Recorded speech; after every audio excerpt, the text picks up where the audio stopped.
It's time for this week's episode of Brandon Sports Talk, featuring in-depth interviews from those who are trending in the world of athletics.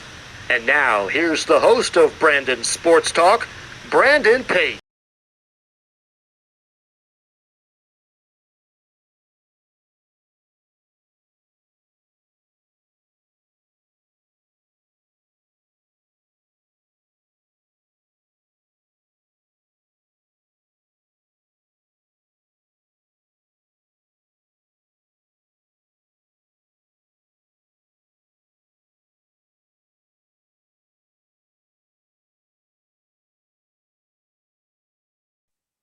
Welcome back to Brandon Sports Talk. In today's episode, I have the privilege to interview the Houston Texans president and book author of The Winning Game Plan, Jamey. How are you doing today? I'm good. How you doing, Brandon? I'm doing good. Can you talk about how you knew that you wanted to become a president of an NFL team? Yeah. So when I was in college, I didn't really think about what I wanted to do professionally. I really wanted to play soccer for the balance of my life. And unfortunately, when I left, there was not a league to be a part of. And so I had to take a job, and I did. I worked for IBM in Greenville, South Carolina. I was a marketing rep. I sold mainframe computer equipment, and it was a great learning experience.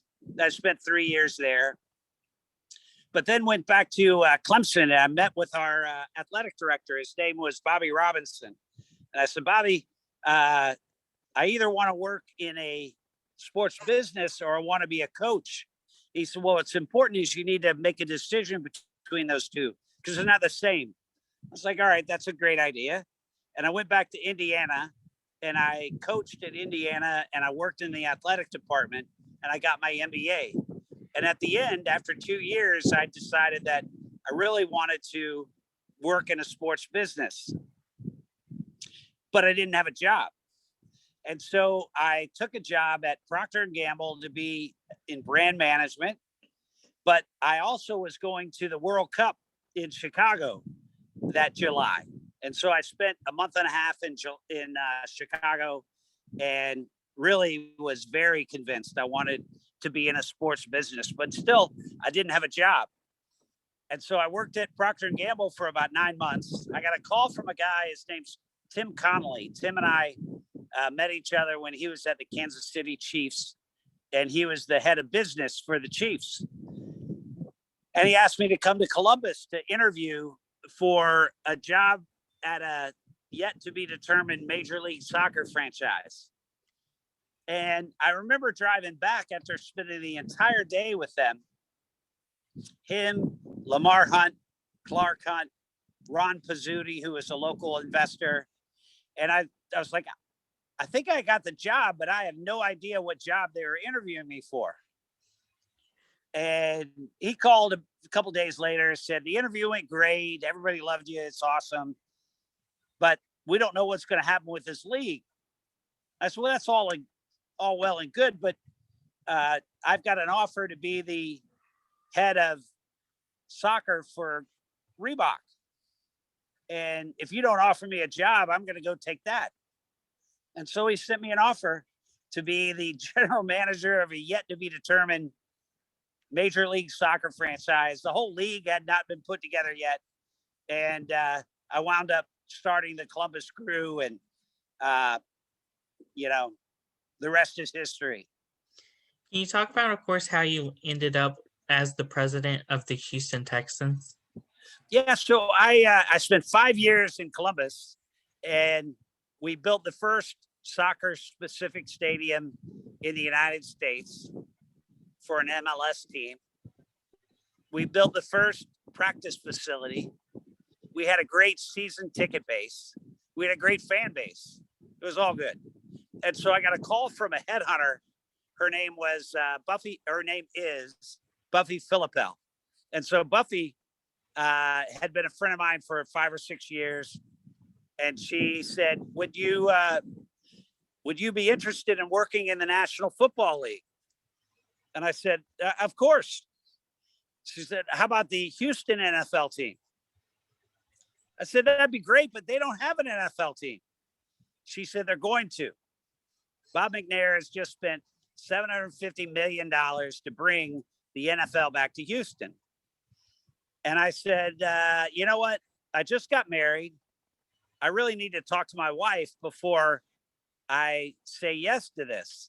And I hung up the phone. And I remember looking at the phone, and there used to be this thing, star 69, that you could hit star 69 and you would call the person that you were just talking to again. And I was like, I got to star 69 this because I've just made the biggest mistake of my life. I should have just said yes. So, but I called Buffy back and I said, hey, Buffy, I don't know whether I can take the job or not. I need to talk to my wife, but I definitely want to be considered. And so she put my hat in the ring, and that's how I got the opportunity. Can you talk about, of course, I saw that you wrote a book called The Winning Game Plan. What is that book about? So the name of it, The Winning Game Plan, is kind of a tongue-in-cheek because I was asked at the NFL owners meetings about 15 months ago by a guy, Greg Beatles. Greg is the EVP of the Falcons. And he said, Jamey, you guys, your record is below 500. You've lost more than you've won. And you're at the top of the business metrics across the board, always. Why is that? And so that's when I set about writing the book. I was like, there's something special going on here. There's something that we're doing that is separating on-field performance from business performance. And the key to this idea of the winning game plan is all about leadership. A guy by the name of Mark Wallace. Mark, he really was the catalyst of Texas Children's Hospital, and he has his leadership maxims. And the most important one is leadership either determines or significantly influences outcomes, not some of the time, but all the time. And so I think leadership really is the key to victory. But it's kind of a dichotomy that you've got leaders and you got the team. The team is the one that really makes it happen. But without the leader, it's kind of like a match without something to strike it on. You have to have both. You have to have a great team and you have to have a great leader. And the leader focuses on the people, the culture, and the purpose of the organization. And then when you have great people that are bought into the culture and the purpose, it's kind of like you can't credit one or the other because they both have to be in place in order to be successful. And that was really the genesis of the book. That's so amazing that you were an author and, of course, the president. What is the process like on the NFL draft day as a president? Oh, I don't do anything. On draft day, it's all about the GM and the owner and all of the scouts. I look at draft day as kind of like the final exam. So they've been studying for 6 months, all these players, and then they got to start making selections. And for me, I'm really the business guy. So, and I know what I know, and I know what I don't know. And so I just trust that the personnel team, the general manager, the scouts, that they have done their homework and they make the best decisions possible for the long-term success of the franchise. Can you talk about, of course, what is the process whenever a player might get traded to a former team? To a former team? Yes, like let's say Houston Texans trades a player to maybe like the Steelers for draft picks and stuff like that. It happens. It's a business. And I think the players understand that they may or may not spend their entire career with an organization, and everybody's, got their own self-interest. But during the time that guys are with our organization, when you're a Texan, we want you to feel special. We want you to feel part of the family. We want you to elicit elective effort because you feel respected and trusted and loved as part of our organization. What are some roles and responsibilities as president of an NFL organization? Well, I basically oversee all of the business functions. So I'd parallel. I mean, the parallel is a pharmaceutical company that you have. In a pharmaceutical company, you have all of the traditional business functions, which would include sales and marketing and legal, HR, and down the line. But then you've also got this other group that is trying to develop the next breakthrough drug. And they don't need to be bogged down with all of the administrative details. And it's the same thing with a football team. I handle all of the blocking and tackling day after day, but then they're out there trying to win on Sunday, trying to build the best roster possible, have a great coaching staff, have a great football support staff. And in order to put our team in position to win, just like a pharmaceutical company wants to build the breakthrough drug. And so I offload all of those things that would otherwise be on the mind of an administrator in an organization. What is the day in the life of an NFL president on game day and after game day? Well, after game day, it all depends on whether we win or we lose. If we win, life's great. We lose, my dog doesn't even want to see me. But I get in early because I love game day. It's when our brand comes to life. It's when fans have an opportunity to connect with each other, brothers and mothers and fathers and sisters and cousins, and everybody comes together. And it is so special. So I get in really early. I probably get in at 7:00 in the morning, and I'll work on a few things, and I'll be available for my team in case things come up. But I also like, spinning around through the parking lot and just seeing everybody enjoying what it is that we've put together. It's kind of like a chef. So we've worked all week to put this dinner together, and then to see people dining on it and enjoying it, it's just so rewarding. It's really awesome. And then the game itself is, you're on pins and needles the entire time, knowing that if you win, life's going to be good. If you don't, everybody's going to, like I said, your dog doesn't even want to talk to you. So, but, I guess maybe I'm more like a emergency room physician, that I just love the adrenaline rush, the highs and the lows, and those things really make me feel like I'm alive.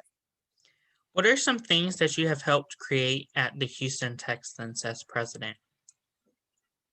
Yeah, so we created a season ticket base that allowed us to be sold out consistently over 20 years with a 31,000 member wait list. We created an events company called Lone Star Sports and Entertainment that brought international soccer to Houston, which has been a great value to our community. We resurrected the bowl game in Houston. We created the kickoff game in Houston, which happens every Labor Day weekend. And we just recently launched 6 Texans Fit locations, which are fitness facilities that are designed around the kind of aura of the Houston Texans. And so, there are lots of things that we've launched, and I'm proud we've been able to do that. I kind of consider myself a bit of a intrapreneur, not an entrepreneur. I like to do it within an organization, but we've been able to create some really valuable businesses.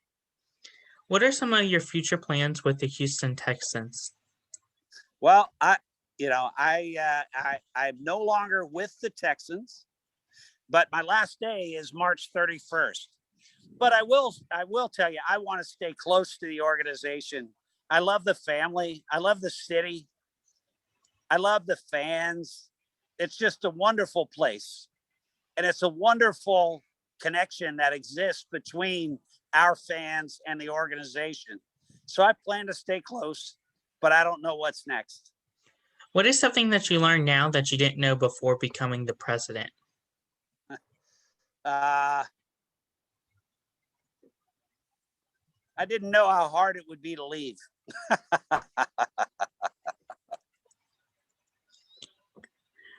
What advice would you give upcoming future people looking to become an NFL president of an NFL team and organization? Well, I tell you, it'd be the same thing that I'd tell anybody. I mean, whatever it is you want to do, the first thing you have to decide is, what is it that you love to do? Because if you're going to be successful, it's going to be super hard. You're going to have to suffer and sacrifice and just lay it out on the line. And so if you're going to do something, don't do something small, do something big. And then accept that you're just going to have to buckle up, Buttercup. I mean, you're going to have to go after it. Number two is, what is it that makes you special? What are the talents that you have that separate you from other people? And I don't mean that as you're better than other people. It's just other people have other talents, but you have certain talents. What are they? Get an understanding of what they are and bring them to the surface, and find something that you do day after day that allows you to demonstrate those talents. And then number three is, who thinks you're special? Who are your raving fans? So let me tell you, a lot of people that can go out there and work for you, and they do an okay job. They're okay. But don't be okay. Go on the extra mile. There's very little traffic on the extra mile. Be exceptional. Because when you're exceptional, the people that you are exceptional for are going to help you get where you want to go. And so I'd say those are the three things you got to keep in mind. And it takes a long period of time to build a career. But if you do those things consistently, day after day, you'll get where you want to go. That's wonderful advice. Where can my listeners find your book at, The Winning Game Plan? That's a great question. It's at, first of all, it's at Amazon. The book is at Amazon.com. And that's a wonderful read. I mean, it's fun. It's a fun, kind of inspiring read. In fact, that's the thing I've heard over and over, is that it's inspiring. But the audio book is coming out in the next couple of weeks at Audible, and it is going to be off the hook. I've got Mark Vandermeer, who is the play-by-play voice of the Houston Texans. He is doing the audio of it. And there's some game calls in there. And anyway, it'll be super fun. And then also JameyRoots.com is my website. And there are lots of tools there to help you in your leadership journey. And at the end of the day, all I want to do is help people become the best version of themselves. That's wonderful. Thank you again for your interview, and best of luck in your future. Thank you, my friend. Have a great day. You can find Brandon Sports Talk on Facebook at Brandon Sports Talk, Instagram at Brandon Sports Talk, Twitter at Talk_Brandon, and you can find me on YouTube at Brandon Sports Talk. Don't forget to like, comment, and subscribe. Thank you again, Jamey, for your interview, and best of luck. You've been watching Brandon Sports Talk. Please feel free to like, share, and subscribe to Brandon Sports Talk on social media and on YouTube.